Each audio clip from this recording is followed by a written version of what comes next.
ఏం మాట్లాడిందండి? అంటే నిద్రపోయే టైంలోన అసలు ఎలా సూసైడ్ చేసుకుంది? అండ్ చివరిగా మీతో ఏం మాట్లాడింది? నేను పోయి వచ్చిన నాకు కంటి ఆపరేషన్ అయింది. డ్రాప్స్ వేసుకొని పండుకున్నా. వాళ్ళ అమ్మతో మాట్లాడుకుంటున్నారట. చాలాసేపు 12 గంటల దాకా మాట్లాడుకుంటున్నా. తర్వాత పండుకున్నారట. ఆమె రోజు ఈ ఎండాకాలం నుంచి కిందనే మాతో అందరితోనే పండుకునేది. తర్వాత తెల్లరి గట్ల 4 గంటలకు 5 గంటలకు పోయి పైన చదువుకునేది. అట్నే రోజు చదువుకుంటుంది అని మేము అనుకుంటాం. అదే విధంగా పోయింది. ఆమె ఎప్పుడు పోయింది చేసుకున్నదో మాకు తెలియదు. ఆ తర్వాత కిందికి వస్తుంది అన్నం టిఫిన్ అయిన తర్వాత వస్తే ఫోన్ చేస్తే వచ్చేది.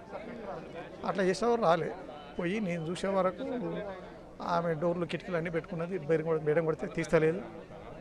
ఆ చిన్నది వైఫై వైర్ నుంచి ఒక పుల్లతో పొడిచి చూస్తే ఒక క్లాత్ కనపడుతుంది ఇట్లా అన్నట్టుగా అంటే ఊరేసుకుందండి ఉన్నట్టుగా. ఆమె కనపడలేదు, చీకటి ఉన్నది అన్నీ.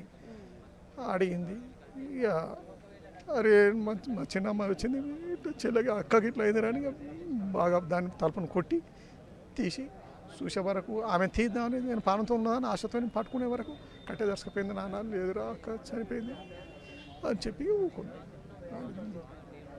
మీ దుఃఖం అసలు ఎవరు తీర్చలేము. ఈ టైంలో మిమ్మల్ని డిస్టర్బ్ చేయడం అలా ఏం కాదు. కాకపోతే మిగతా పిల్లలు ఎవరు ఇట్లా చేసుకోకుండా తల్లిదండ్రులు కూడా అలర్ట్గా ఉండాలని చెప్పేసి మిమ్మల్ని ఈ టైంలో ఇబ్బంది పెట్టడం జరిగింది. మీరు ధైర్యంగా ఉండండి. మీ చిన్నమ్మాయి ఉంది. సమాజం కూడా ఇట్లా జరిగిన వాళ్ళను చిన్న చూపు చూడొద్దు అని నా అభిప్రాయం. సమాజంలో మార్పు రావాలి. ఈ విధంగా డిస్టర్బ్ జరిగిన వాళ్ళు చిన్న చూపు చూస్తారు, ఆ విధంగా చూడొద్దు. మరి మనకు కూడా మన బంధువులకు మన బిడ్డలకు మనకు జరుగుద్దని వాళ్ళు ఆలోచించాలి. చిన్న చూపు చూడొద్దని నా అభిప్రాయం. మన ఇంట్లో జరిగినప్పుడు తెలుస్తుంది, ఎదుటి వాళ్ళ ఇంట్లో జరిగినప్పుడు తేలిగ్గా మాట్లాడతాం, కానీ ఆ బాధ అనేది పడే వాళ్ళకే తెలుస్తుంది. అంతే అంటున్నారు కదా మీరు ఇప్పుడు. ఎట్లయినా ఆమె తప్పు లేకుండా తప్పు ఉన్నా కూడా ఇట్లా జరిగింది కదా ఈమె తప్పు కావచ్చు అనే పైన నెట్టేస్ట్ వాళ్ళు ఉంటారు. కానీ ఆమె ఎట్లాంటిదో ఆమె చేసిన కేసులలో తెలుసుకుంటే తెలుస్తుంది ఆమె ఎంత సిన్సియర్గా ఉండేది ఏదైనా ఉండేది.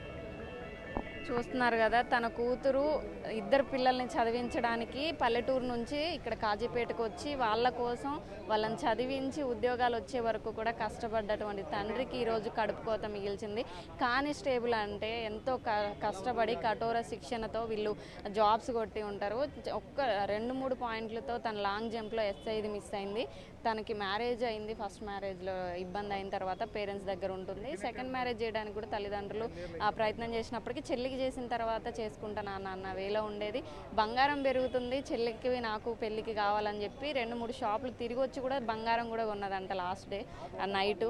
అలాంటిది తను ఇలా చేసుకుంటుందని కుటుంబంలో ఎవ్వరు కూడా ఊహించలేదు. ఎప్పుడూ లాగే చదువుకున్నట్టుగానే పైకి వెళ్ళింది, హ్యాంగ్ చేసుకుందని చెప్పి చెప్తున్నారు.